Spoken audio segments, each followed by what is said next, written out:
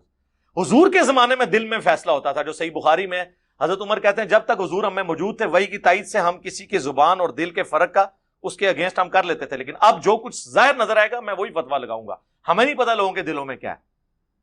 اب یہاں پہ دیکھیں نا ان کے دل پہ فیصلہ ہوا نا، ورنہ جوڈیشری میں تو اس کا گلا اترنا چاہیے تھا نا. غدار کی سزا قتل ہے، لیکن حضور نے دل میں فیصلہ کیا اللہ کی وحی کی تائید کے ساتھ کہ یہ دل سے اندر سے مومن ہے. پھر سورہ ممتحنہ کی آیات کتنی سخت نازل ہوئی ابن ابی بلتا بدری صحابی کے بارے میں. ایک گستاخی نہیں ہوئی سر، اس زمانے گستاخیاں نہیں سن ہوندیاں، یہ آج کل ہی گستاخیاں نکل آندی ہیں. تو اس اعتبار سے یہ بڑا مشکل ہوتا ہے اگر کسی نے اپنے دلائل کی بنیاد پہ کسی چیز کو پتا چلا تو یہ فتوی بازی بڑا مشکل کام ہے. اس لیے تکفیر سے اجتناب کریں. ان کو تو چھوڑ دے. حضرت علی کو منہ پہ کافر کہا نا خوارج نے.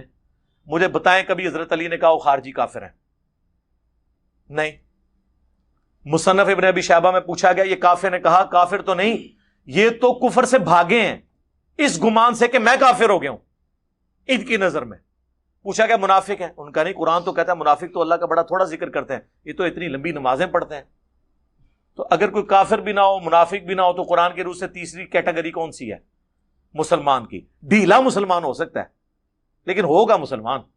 3 ہی کیٹیگریاں آئی ہیں سورہ البقرہ میں، کافر، منافق اور مسلمان یا مومن کہہ لیں. آپ فرمائیے یہ ایک جماعت ہے جنہوں نے ہم سے خروج کیا، ہمارے بھائی ہیں جو ہم پہ بگوڑے ہوئے ہیں. سنن کبری البیہقی میں موجود ہے، عبداللہ بن عمر خوارج کو سلام بھی کرتے تھے، ان کے پیچھے نمازیں بھی پڑھتے تھے، اور کہتے تھے جب تک ان کی مساجد سے حی علی الصلاح حی علی الفلاح کی آوازیں آئیں گی ہم ان کے پیچھے ان کی اذان کا جواب بھی دیں گے، ان کے سلام کا بھی، لیکن اگر یہ ہمیں کہیں کہ ہم اپنے بھائیوں کو قتل کریں تو ہم یہ بات ان کی نہیں مانیں گے. اس سے بھی بڑھ کے صحیح بخاری میں حضرت عثمان کو جب محصور کیا بلوائیوں نے، بلوا کرنے والے موب نے، تو صحابہ نے کہا ہمیں تو خطرہ ہے، یہ تو مسجد میں فتنے اور بدعتی امام کا قبضہ ہے، ہم ان کے پیچھے نماز پڑھیں تو ہم گناہگار ہوں گے، ہمارے امام تو آپ ہیں. تو حضرت عثمان نے کہا نیکی کے کاموں میں ان کا ساتھ دو، برائی میں ان سے الگ رہو. نماز ہی تو مسلمانوں میں ایک نیکی کا کام ہے، نیکی کے کاموں میں ان کا ساتھ دو، برائی سے الگ رہو. حضرت عثمان نے اپنے مخالفین کے پیچھے نمازیں پڑھنے کا کہا، تو اگر وہ ان کو کافر سمجھتے ہوتے تو یہ کہہ رہے ہوتے. وہ بلوائی تھے. ویسے آج کل لوگ حضرت عثمان کے مخالفین کے لیے خارجی کی ٹرم استعمال کرتے ہیں، حضرت علی کی شان یہ بھی چھیننا چاہتے ہیں. خارجی کی ٹرم حضرت علی کے مخالفین کے لیے ہے، کیونکہ بخاری مسلم میں حدیث ہے خوارج جب نکلیں گے مخلوق کے بہترین لوگ ان سے قتال کریں گے. اور بخاری مسلم میں الفاظ ہیں، ابو سعید خدری کہتے ہیں اللہ کی قسم مولا علی کے ساتھ مل کے ہم نے نہروان کے مقام پہ ان سے قتال کیا تھا.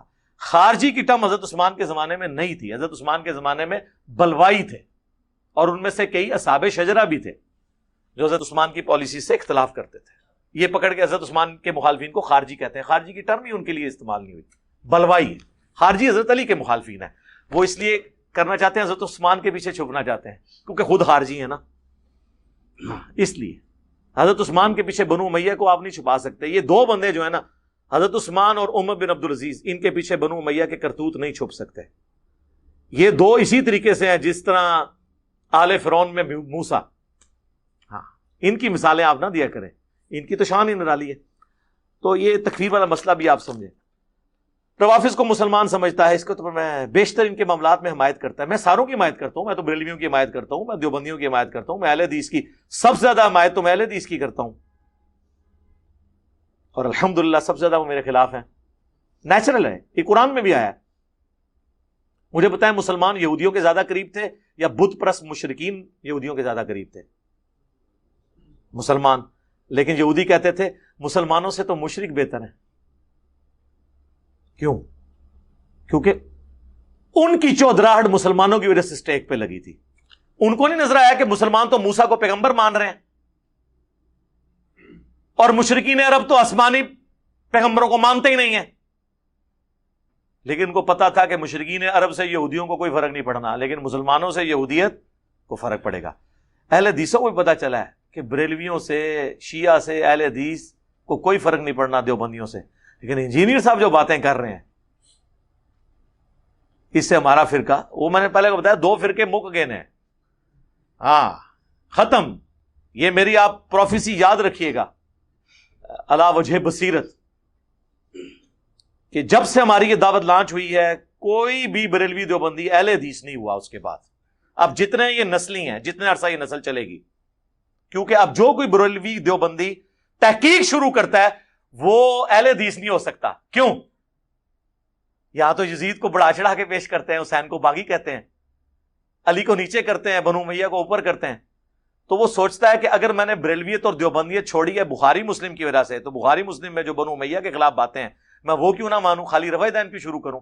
اس لیے سب زیادہ اہل حدیث کے، یہ میں آپ کو ٹروتھ ریویل کر رہا ہوں، لوگ کہتے ہیں اہل حدیث 99 مسائل اہل حدیث کے آپ والے ہیں، پھر یہ مخالف کیوں ہیں؟ اس لیے کہ افیکٹو وہ ہیں، ان کے فرقے میں اب اضافہ نہیں ہوگا. بریلوی دیوبندی تو اتنے ہیں کہ ان کی مائیں روزانہ اتنے بریلوی دیوبندی اور پیدا کر دیتی ہیں جتنے ان کو چھوڑ کے جاتے ہیں.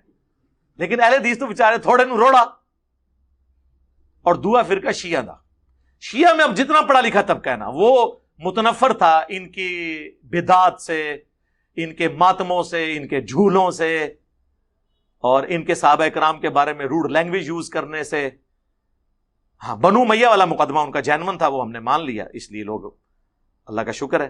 تو ہم ہر ایک کا ساتھ دیتے ہیں کیونکہ ہمارے نبی نے ہمیں بتایا کہ ابو ہریرہ رضی اللہ تعالیٰ عنہ کو صحیح بخاری میں آتا ہے کہ انسانی شکل میں آ کر شیطان نے وظیفہ دیا تھا آیت الکرسی کا کہ صبح تک فرشتہ تیری حفاظت کرے گا.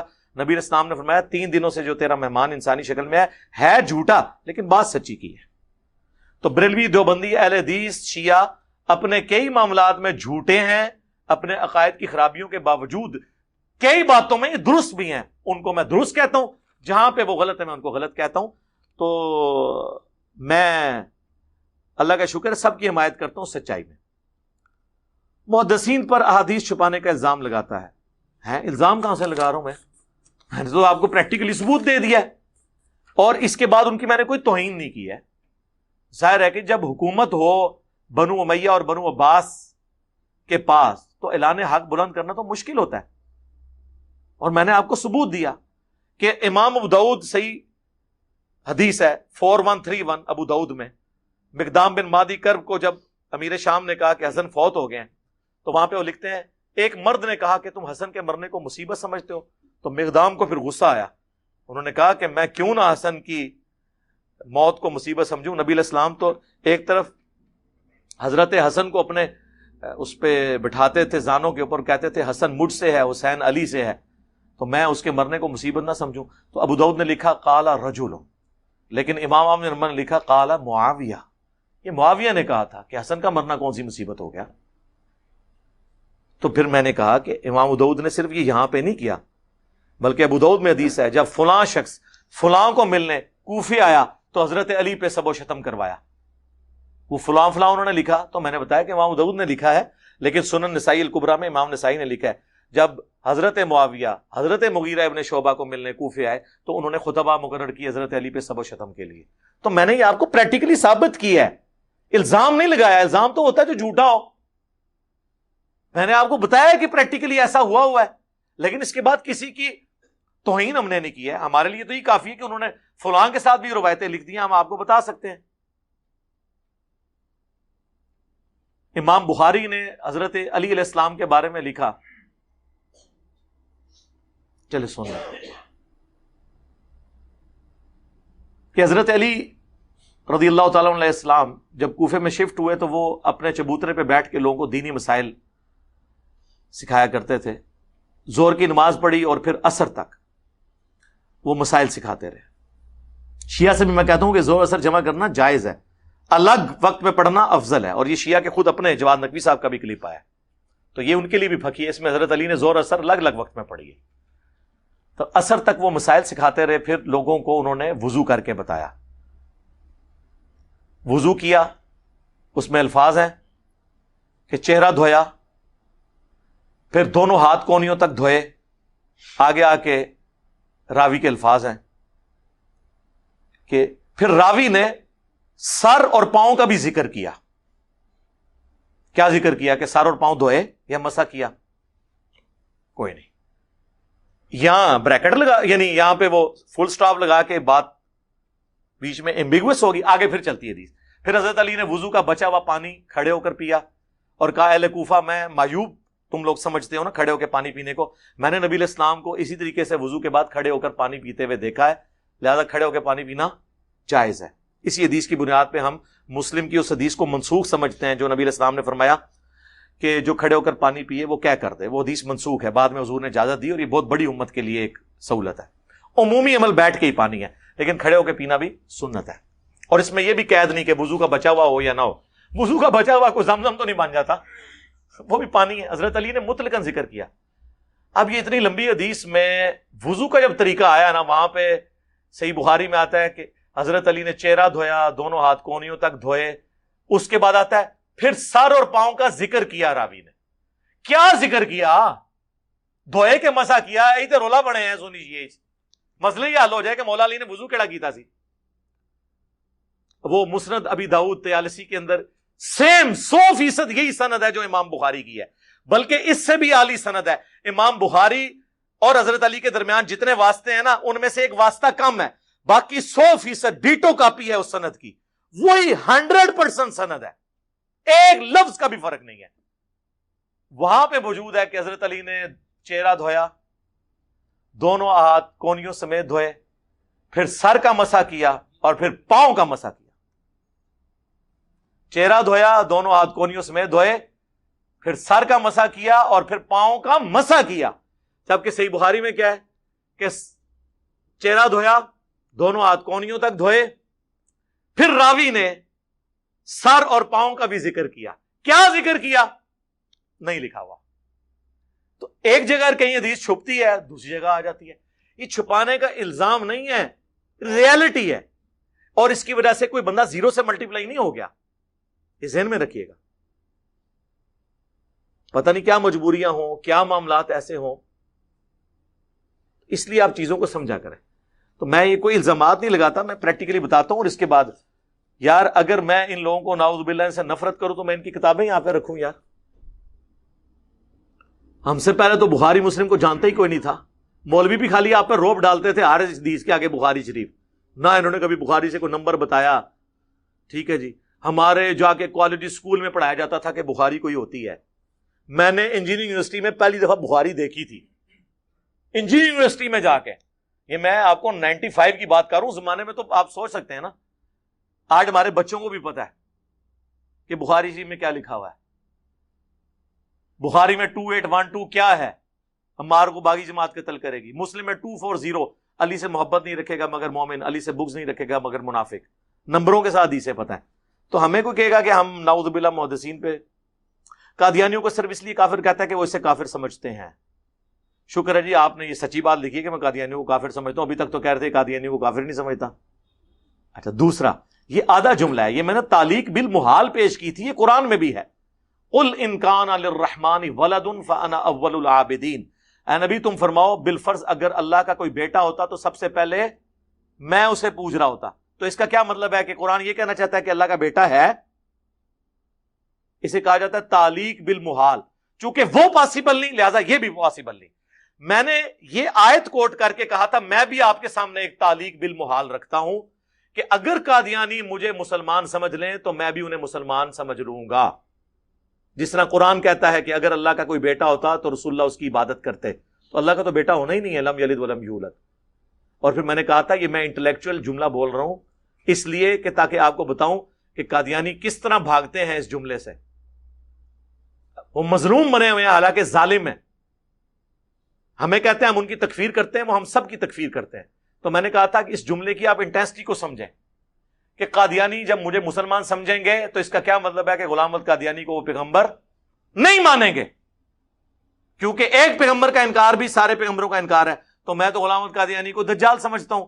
تو اگر قادیانی مجھے کہیں کہ غلام احمد قادیانی کو دجال مانتے ہوئے بھی آپ ہمارے مسلمان بھائی ہیں, تو اس کا مطلب کیا ہے کہ غلام احمد قادیانی پیغمبر نہیں ہے. مجھے کوئی آگے کہے کہ میں رسول اللہ کو نہیں مانتا تو مجھے مسلمان مانو, میں کہوں گا نہیں. اور اس پہ میں نے کتنے قادیانیوں کو بھگایا ہے, ہمارے اسٹوڈنٹس نے بھگایا ہے. میرے پاس 8-10 سال پہلے آئے کچھ قادیانی, ان کے دھوکے میں نے سامنے جب رکھے, کہتے ہیں آپ کو کیا مسئلہ ہے. میں نے کہا آپ مجھے کافر ہیں. نہیں آپ مسلمان ہیں. میں نے کہا اپنے مربی سے لکھوا کے لاؤ. اور میں نے ادھر ہی کہا تھا قیامت تک نہیں آؤ گے, ٹائم قیامت تک ہے. جیسا کراچی والے مفتی کو ٹائم دیا نا قیامت تک کے لیے, یہ محاورتاً ہوتا ہے کہ کبھی نہیں آؤ گے. تو میری کرامت ہے 10-11 سال ہو گئے واپس نہیں آئے, کیونکہ کوئی مربی یہ لکھ کے نہیں دے گا. کیونکہ اگر مجھے مسلمان مان لیں تو غلام احمد قادیانی کو ان کو ماننا پڑے گا, پیغمبر نہیں, کیونکہ پیغمبر کا انکار کرنے سے تو کوئی مسلمان نہیں رہتا نا. تو انٹلیکچوئل جملہ تھا, آدھا کاٹا انہوں نے. تو یہ تعلیق بالمحال قرآن سے میں نے پیش کی ہے. سورہ الاعراف میں آیا کہ اس وقت تک کافر اور منافق جنت میں داخل نہیں ہوں گے جب تک کہ سوئی کے ناکے سے اونٹ نہ گزر جائے. اب یہ اللہ تعالیٰ جب مثال بیان کر رہا ہے تو اللہ تعالیٰ کیا سوئی کے ناکے سے اونٹ نہیں گزار سکتا؟ یہ عرب کا محاورہ تھا. یہ مسلم میں بھی ہے کہ میرے صحاب میں 12 منافق ہیں 7035, وہ اس وقت تک جنت میں داخل نہیں ہوں گے جب تک کہ سوئی کے ناکے سے اونٹ نہ گزر جائے. ان کی پشت پہ دوبیلا پھوڑا نکلے گا جس کی ہیٹ وہ سینے میں محسوس کر کے مریں گے. اور میں نے آپ کو نہیں بتانا کہ کن کی موت دوبیلا پھوڑے سے ہوئی ہے, یہ پھر بعد میں مجھ سے پوچھتے ہیں, یہ میں نے نہیں بتانا. بہرحال میں نے بتایا کہ یہ مثال سورۃ الاعراف کی حضور نے بھی پیش کی.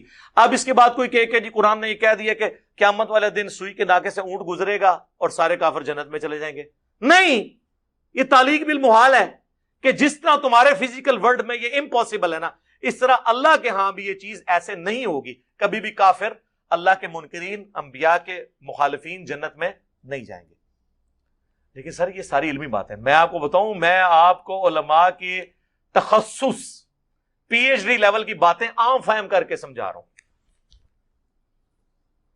یہ علمی ڈسکشنز آ گئی ہیں مارکیٹ میں اور بالکل آسان فارم میں. ہمارے مخالفین کے لوگ کلپ دیکھتے ہیں کہتے ہیں یار یہ کہہ رہا ہے کیا سمجھ نہیں آ رہی, اور میں ایک جملہ ہی بول دوں اس میں قیامت چھپی ہوتی ہے. چاہے میں پیار سے ہی کہہ دوں کہ مرنے سے پہلے اے مسلمان کر لے اس پہ غور, کتابوں کا خدا اور ہے, بابوں کا خدا اور. اچھا جی, اس کے بعد ہے کہ جی قادیانیوں کو یہود و نصارہ سے افضل کہتا ہے. اوئے ہوئے ہوئے ہوئے ہوئے, وہ میں بولا کہ نہ بولا, کئی بار بولیا. میں نے یہ نہیں کہا, میں نے یہ کہا تھا کہ ان کو دعوت دینا اس حوالے سے آسان ہے کیونکہ یہود و نصارہ ہمارے پیغمبر کو نہیں مانتے, وہ پیغمبر کو مانتے ہیں, ان کے ساتھ شریک ٹھہراتے ہیں. اب آپ آ جائیں, مجھے بتائیے جو مسلمان بابوں کو قبروں کو پکار رہے ہیں مدد کے لیے اور جو بت پرست ہیں, ان دونوں میں سے کون بہتر ہے؟ ویسے اہل حدیث تو کہیں گے کہ بریلوی جو ہیں وہ مشرکین عرب سے بھی بدتر ہیں, ویسے کہہ دیں گے, پبلکلی نہیں کہیں گے, ان کو پتا ہے وہ لینڈ کے کٹ کے تھوڑے بابے دی ہوئی. تو ظاہر ہم کہیں گے جو کلمہ کو مسلمان نبی علیہ السلام کو مان رہا ہے وہ اس بت پرست بت سے مانگنے والے سے بہتر ہے, اس لیے کہ اس میں اصلاح کی گنجائش ہے. اسی طریقے سے قادیانی ہمارے نبی علیہ السلام کو مانتے ہیں, اس کے بعد انہوں نے ایک جھوٹی نبوت کلیم کی, نبی کے ساتھ شرک کیا, جس طرح ہمارے کئی مسلمان اللہ کے ساتھ شریک کر کے. جب آپ یہ کہیں کہ عبد القادر جیلانی نے روح کھولی اسرائیل کو لوں, اور اللہ تعالیٰ کہہ رہا پیچھے ہوں عبد القادر بھی پی گیا. قادر دیا میں گلاں سناواں اپنے بابے دیاں تے تواں پٹھا کر کر کے ماراں. میں تو اللہ دی قسم ڈردا جڑیاں گلاں بابے غوث پاک نے فرمائیاں. آپ دا ایک مرید ہو گیا فوت, ہن سنو, فرماتے ایک بندہ فوت ہو گیا تو اس کی قبر میں جب فرشتے اس کو عذاب دینے لگے نا گر سے, تو بابا اور چلے گئے قبر. ہن مرزا جیلمی بولے گا او جی غوث پاک کہاں سے چلے گئے؟ ایک کتے دے دماغ میں جو پاؤنک تو سوا ککھ نہیں آؤں, کتے دے دماغ میں جو پاؤنک تو سوا ککھ نہیں آؤں, ککھ نہیں آؤں کہ کیسے یہ قبر سے نکلے گئے. بابے اور ہی فرمانے ہیں بھائی وہ مرید تھا میرا غوث پاک, تو میں نے اپنے رب سے کہا پروردگارہ نسبت میری ہے انہوں چھڑ دے. تو اللہ پاک نے فرمایا یہ گل بڑی لمبی ہے میں وچوں حذف کر رہا ہوں. اللہ پاک نے ارشاد فرمایا فرشتیوں ہٹ جاؤ پیچھے, عبد القادر وچ پہ گئے. اللہ اکبر. تو یہ مجھے بتائیں شرک نہیں ہے؟ ہم ان کو اب کہیں گے ہندوؤں سے بدتر ہے؟ ہم نہیں کہتے, ہم کہتے ہیں کلمہ گو ہیں یار. اسی طریقے سے قادیانیوں کی ساری خرابیاں اپنی جگہ, لیکن یہود و نصارہ کی نسبت ان کو سمجھانا آسان ہے. یہ اس کانٹیکسٹ میں بات ہو رہی تھی, اور جب میں نے کسی کو کافر کہہ دیا تو اس کے بعد تو باقی ساری باتیں چھوٹی رہ گی نا. اب میں آپ کو بتاتا ہوں کہ آپ کا کیا سٹیٹس ہے. احمد بریلوی صاحب نے احکام شریعت میں لکھا ہے کہ وہابی, اور پھر آگے انہوں نے خود لکھا وہابی سے مراد انہوں نے کہا دیوبندی, اہل حدیث, روافظ یعنی ان کے نزدیک شیعہ, اور قادیانی 1,00,000 دفعہ بھی اللہ کا نام لیں ذبیحہ مردار اور حرام ہی رہے گا. البتہ یہود و نصارہ کا ذبیحہ حلال ہے کیونکہ وہ اہل کتاب ہے. تو احمد بریلوی صاحب نے احکام شریعت جو ان کے فتووں کی کتاب ہے, یہ ملفوظات اعلی حضرت نہیں ہے, یہ فتووں کی ان کی کتاب ہے. اسی کے نام پہ مفتی اکمل نے اپنے پروگرام کا نام احکام شریعت رکھا تھا کیو ٹی وی پہ, میرے استاد بھی ہیں حافظہ اللہ تعالی. تو احکام شریعت میں اعلی حضرت کیا کہہ رہے ہیں کہ جو اہل حدیث ہیں, دیوبند ہیں اور شیعہ ہیں, اور قادیانی کافروں کو بھی اس کے ساتھ شمار کر کے کہا کہ ان کا ذبیحہ تو حرام ہے, اور لکھا یہ مرتد ہیں, یہ بھی لکھا یعنی واجب القتل, اور یہود و نصارہ بہتر ہیں. تو اس کو تو آپ چھوڑیں, آپ اپنی فکر کریں. یہ علماء دیوبند آپ کو اعلی حضرت نے یہود و نصارہ سے بھی بدتر لکھا ہے. ہاں آپ اپنی فکر کریں, جو پنجابی کے اندر اپنی منجی تھلے ڈانگ پھیرو. جی علماء دیوبند کے المحند و مفند والے عقائد کو کفریہ کہتا ہے. نعوذ باللہ, میں نے آج تک کبھی نہیں کہا کہ المحند کے عقائد کفریہ ہیں. ہاں میں نے کہا گمراہ کن ہے, اور شرکیہ اس حوالے سے ہیں جو انہوں نے پبلک کو ڈاکٹرن خود کروائی ہوئی ہے. مثلا یہ کہتے ہیں نا بریلوی شرک کرتے ہیں, قبروں سے مانگتے ہیں, تو المحند میں لکھا ہوا ہے رہا بزرگوں کے سینوں اور قبروں سے فیض حاصل کرنا تو ہم اس کے قائل ہیں, مگر اس طریقے پر نہیں جو عوام میں رائج ہے, بلکہ اس طریقے پر جو خواص کو معلوم ہے. تو قبروں سے مانگنے کے قائل ہیں. وہ کہتے ہیں نہیں اس کا آپ کو سمجھ نہیں آیا. ہم کہتے ہیں چلے آپ ہمیں سمجھائیں نا. اب سمجھا تو سکتے نہیں, ہم کہتے ہیں ہم ہی آپ کو سمجھا دیتے ہیں. ارواح ثلاثہ میں اشرف علی تھانوی صاحب نقل کرتے ہیں کہ قاسم نانوتوی صاحب مرنے کے 6 سال کے بعد اپنی قبر سے نکلے، دیوبند میں تشریف لائے، خواب میں نہیں بیداری میں، جسد انصری کے ساتھ، اور دیوبند کے 2 مولویوں کی صلح کروا کے واپس چلے گئے. اور اس واقعے میں لکھا ہے کہ جن کی صلح کرانے آئے تھے سخت گرمیوں میں بھی رضائی اوڑی ہوئی تھی، ان کا پسینہ چھوٹا ہوا تھا. ظاہر ہے کہ مردہ قبر سے نکل کے آ جائے. تو انہوں نے پوچھا حضرت کیا ہوا آپ کو؟ ان کا ابھی مولانا تشریف لائے تھے جی. اور نقل کون کر رہا ہے؟ اشرف علی تھانوی. انہوں نے باقاعدہ حاشیہ لگایا کہ وہ اصل میں اپنے اس جسم کے ساتھ نہیں آئے تھے جو دفناتے وقت تھا، ایک اللہ نے ان کو نیا جسم دیا تھا، اس جسم سے وہ قبر سے نکل کے تشریف لائے تھے جی. فیض دے کے چلے گئے. اسی ارواح ثلاثہ میں موجود ہے کہ ایک انہی کے دیوبند کے بزرگ تھے، ان کی قبر کی مٹی لوگ شفا کے لیے لے کے جاتے تھے. یہ وہ سارے عقائد ہیں جو بریلویوں والے ہیں. اب ان عقائد کا دفاع کراچی والا مفتی کیسے کرے آ کے؟ اس کی اپنی عوام بھی اس کو مارے گی، وہ جو ہر سائز کا ملتا ہے، پاؤں میں پہنا جاتا ہے. اور علماء بھی کہیں گے یار یہ کیا، یہ تو ہم نے ایک ڈھکوسلا بنایا ہوا تھا بریلویوں سے الگ ہونے کے لیے، تو مانا ہے ادھر. تو یہ المعند کا عقیدہ ہے. بتاؤ، المعند میں لکھا ہوا ہے کہ رسول اللہ کی قبر کو ہم اللہ کے عرش سے افضل مانتے ہیں، اور دفاع کرتے ہوئے کہتے ہیں نہیں رسول اللہ اشرف المخلوقات ہیں، تو نبی علیہ السلام تو اللہ کے عرش سے افضل ہوئے. ہم کہتے ہیں نا، یہ تو آپ نے بات نہیں لکھی. آپ نے کہا وہ حصہ زمین جو حضور سے ٹچ کیے ہوئے، نبی علیہ السلام کو آپ نے اللہ کے عرش سے افضل نہیں کہا. یہ کہیں تو ہم آپ کے ساتھ ہیں کہ رسول اللہ سب سے بہترین مخلوق ہیں. وہ کہتا نہیں وہ جو مٹی کا ہم نے اس لیے ذکر کیا کہ اس مٹی میں سے حضور پیدا ہوئے تھے. ہم کہتے ہیں نا، اس مٹی کے جس حصے سے حضور پیدا ہوئے تھے وہ حضور پیدا ہو گئے. اب جو باقی مٹی ہے وہ نہیں افضل ہو سکتی. اگر اس کو افضل مانیں گے تو ساتھ ابو بکر عمر کی قبریں ہیں وہ بھی افضل ہو جائیں گی. نہیں، وہ ٹچ کیے ہوئے، تو ٹچ تو نہیں کی ہوئی، یہ بھی جھوٹ ہے. صحیح مسلم میں حدیث ہے کہ حضور کی قبر مبارک میں سرخ رنگ کی چادر بچھائی گئی، اس کے اوپر حضور کو دفنایا گیا. کہانی تو اڑا بھی جھوٹ نکلا ہے. حضور کو تو قبر انور ٹچ کر ہی نہیں رہی ہے، اس میں چادر ہے. تو اب کیا کریں، وہ چادر بھی افضل ہے. کوئی شے بھی صحیح سے نکل دی نہ دی. آؤ، پورا ریاض الجنہ افضل ہے. پھر ہم آپ کو وہ بخاری کی حدیث سنائیں گے. دیکھنا میری شان کو اس طرح بلند نہ کرنا جس طرح نصارہ نے اپنے پیغمبر کے بارے میں کلیم کیا. میں اللہ کا بندہ اور اس کا رسول ہوں، مجھے اللہ کا بندہ اور اس کا رسول کہنا، غلوف نہیں کرنا. لا تغلو فی دینکم. پھر المعند میں لکھے ہم رسول اللہ کے قبر میں حیات کو دنیا کی سی مانتے ہیں. وہ کہتے ہیں دنیاوی نہیں کہا، دنیا کی سی. چلو یہ کہہ لو دنیا کی سی. دنیا کی سی ہے ہی نہیں. قرآن تو کہہ رہا ہے وَلَٰكِن لَا تَشْعُرُونَ، تمہیں شہید کی زندگی کا بھی شعور نہیں. جب شہید کی زندگی کا شعور نہیں تو نبی کی زندگی کا شعور کون رکھ سکتا ہے؟ دنیا کی سی کدھر ہو گئی؟ دنیا کی سی تو ہو ہی نہیں سکتی. وہ برزخ ہے، آخرت کی سی ہے. وہ بخاری میں حدیث ہے، اما عائشہ کہتی ہیں کہ اللہ تعالیٰ نے رسول اللہ کی موت سے پہلے میرے تھوک کو اور رسول اللہ کے تھوک کو ایک جگہ جمع کیا. وہ مسواک والے واقعے سے جو چبا نہیں سک رہے تھے.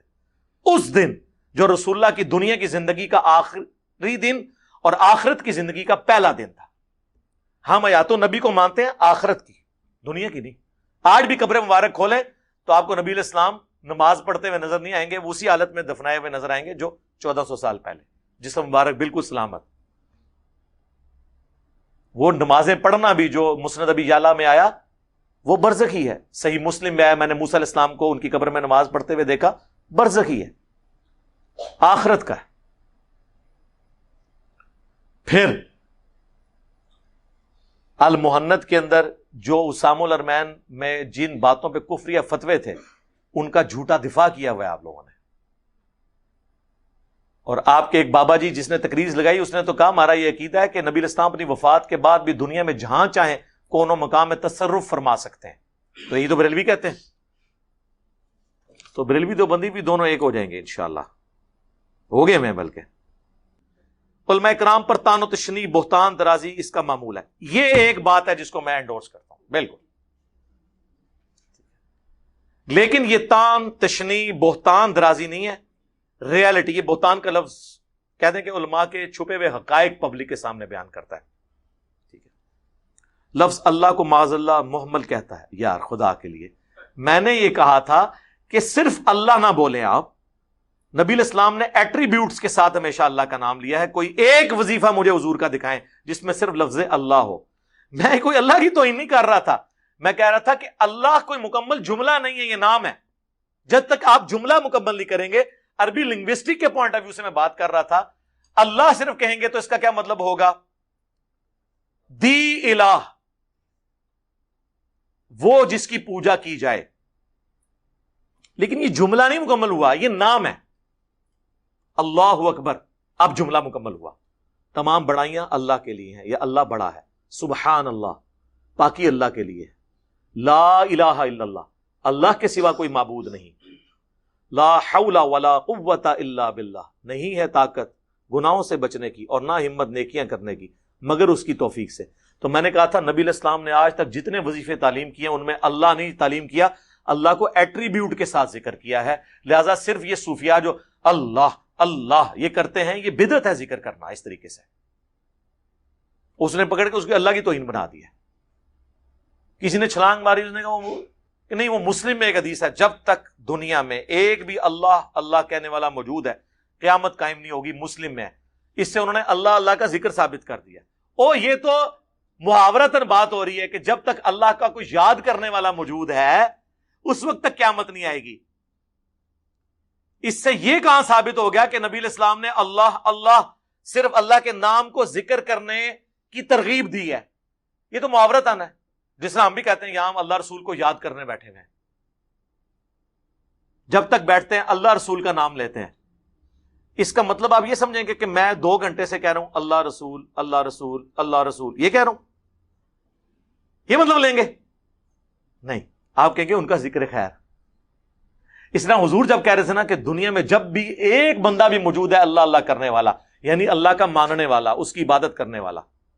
ورنہ اگر آپ والا میں مطلب مانوں تو دنیا میں کوئی حدیث کی کتاب لائیں نا جس میں نبی علیہ السلام نے صرف اللہ کے ورد اور اس کا تسبیح کھینچنے کا حکم دیا ہو. آپ کا تو ہمیشہ ذکر ملتا ہے 33 دفعہ سبحان اللہ، 33 دفعہ الحمدللہ، 34 دفعہ اللہ اکبر، یا 33 دفعہ اللہ اکبر 100 کا عدد پورا کرنے کے لیے لا الہ الا اللہ وحدہ لا شریک لہ لہ الملک ولہ الحمد وہو علی کل شیء قدیر. بخاری مسلم دونوں میں یہ احادیث موجود ہیں. بخاری مسلم دونوں میں حدیث ہے میں تمہیں جنت کے خزانوں میں سے خزانہ دوں، لا حول ولا قوت الا باللہ. بخاری مسلم دونوں میں حدیث ہے کہ فرشتوں کی تسبیحات تمہیں بتاتا ہوں، سبحان اللہ وبحمدہ سبحان اللہ العظیم. رکوع اور سجدے کی تسبیحات مسلم شریف میں اور ترمذی میں آئیں، سبحان ربی العظیم سبحان ربی الاعلی.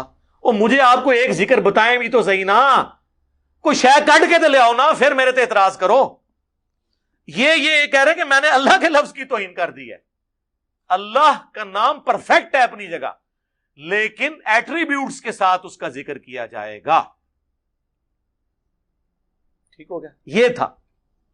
اس کے علاوہ بے شمار نظریات میں اہل سنت والجماعت، بریکٹ میں لکھنا چاہیے دیوبند کے منہج سے منحرف ہوں. میں منحرف نہیں ہوں، بلکہ میں آپ کے عقیدوں کو سنیت کے لیے زہر قاتل سمجھتا ہوں. آپ کے عقیدے وہ ہیں جو 1867 میں دیوبند مدرسے میں بنائے گئے، اور آپ کے جو مخالفین ہیں وہ ہیں جن کے 1896 میں منظر الاسلام بریلی شریف میں بنائے گئے. دیوبند شریف اور بریلی شریف. کیا ایسا مفسد شخص اہل سنت والجماعت سے خارج نہیں ہے؟ جی میں بھی کہتا ہوں کہ وہ اہل سنت والجماعت جس کو آپ کلیم کرتے ہیں اس سے تو میں خارج ہوں. رہ گئی وہ سنیت جو کتابوں میں ہے، جو بخاری مسلم میں ہے، اس سے بھی بڑھ کر قرآن، اس سے میں آپ کو خارج کرتا ہوں دلائل کی بنیاد پہ. ٹھیک ہے جی. نوٹ: مرزا جلمی کی گستاخیوں کے کلپ اس کے یوٹیوب چینل پر بھی موجود ہیں، اس کی ویب سائٹ پہ بھی موجود ہیں. سائل کو پاکستان کا لیا، پورے انڈیا کوئی سائل نہیں لبا سوال کرنے والا. ٹھیک ہے نا. اور پھر انہوں نے جواب میں کہا کہ جی وہ گمراہ ہے، خارج ہے. ہمیں کوئی فرق نہیں پڑتا، اللہ آپ کا بھلا کرے. میں تو کہتا ہوں منزل اسلام بریلی سے بھی آنا چاہیے فتویٰ. یہ پرانے زمانے کی باتیں ہیں، آپ لوگ یوٹیوب پہ خود جج کر لیں گے کوئی کیا کہتا ہے. ہمیں کوئی فرق نہیں پڑتا، یقین کریں. میں کہا ہمارے مخالفین سے ہمارا خون بڑھتا ہی ہے. الحمدللہ. اللہم صلی علی محمد وعلی آل محمد.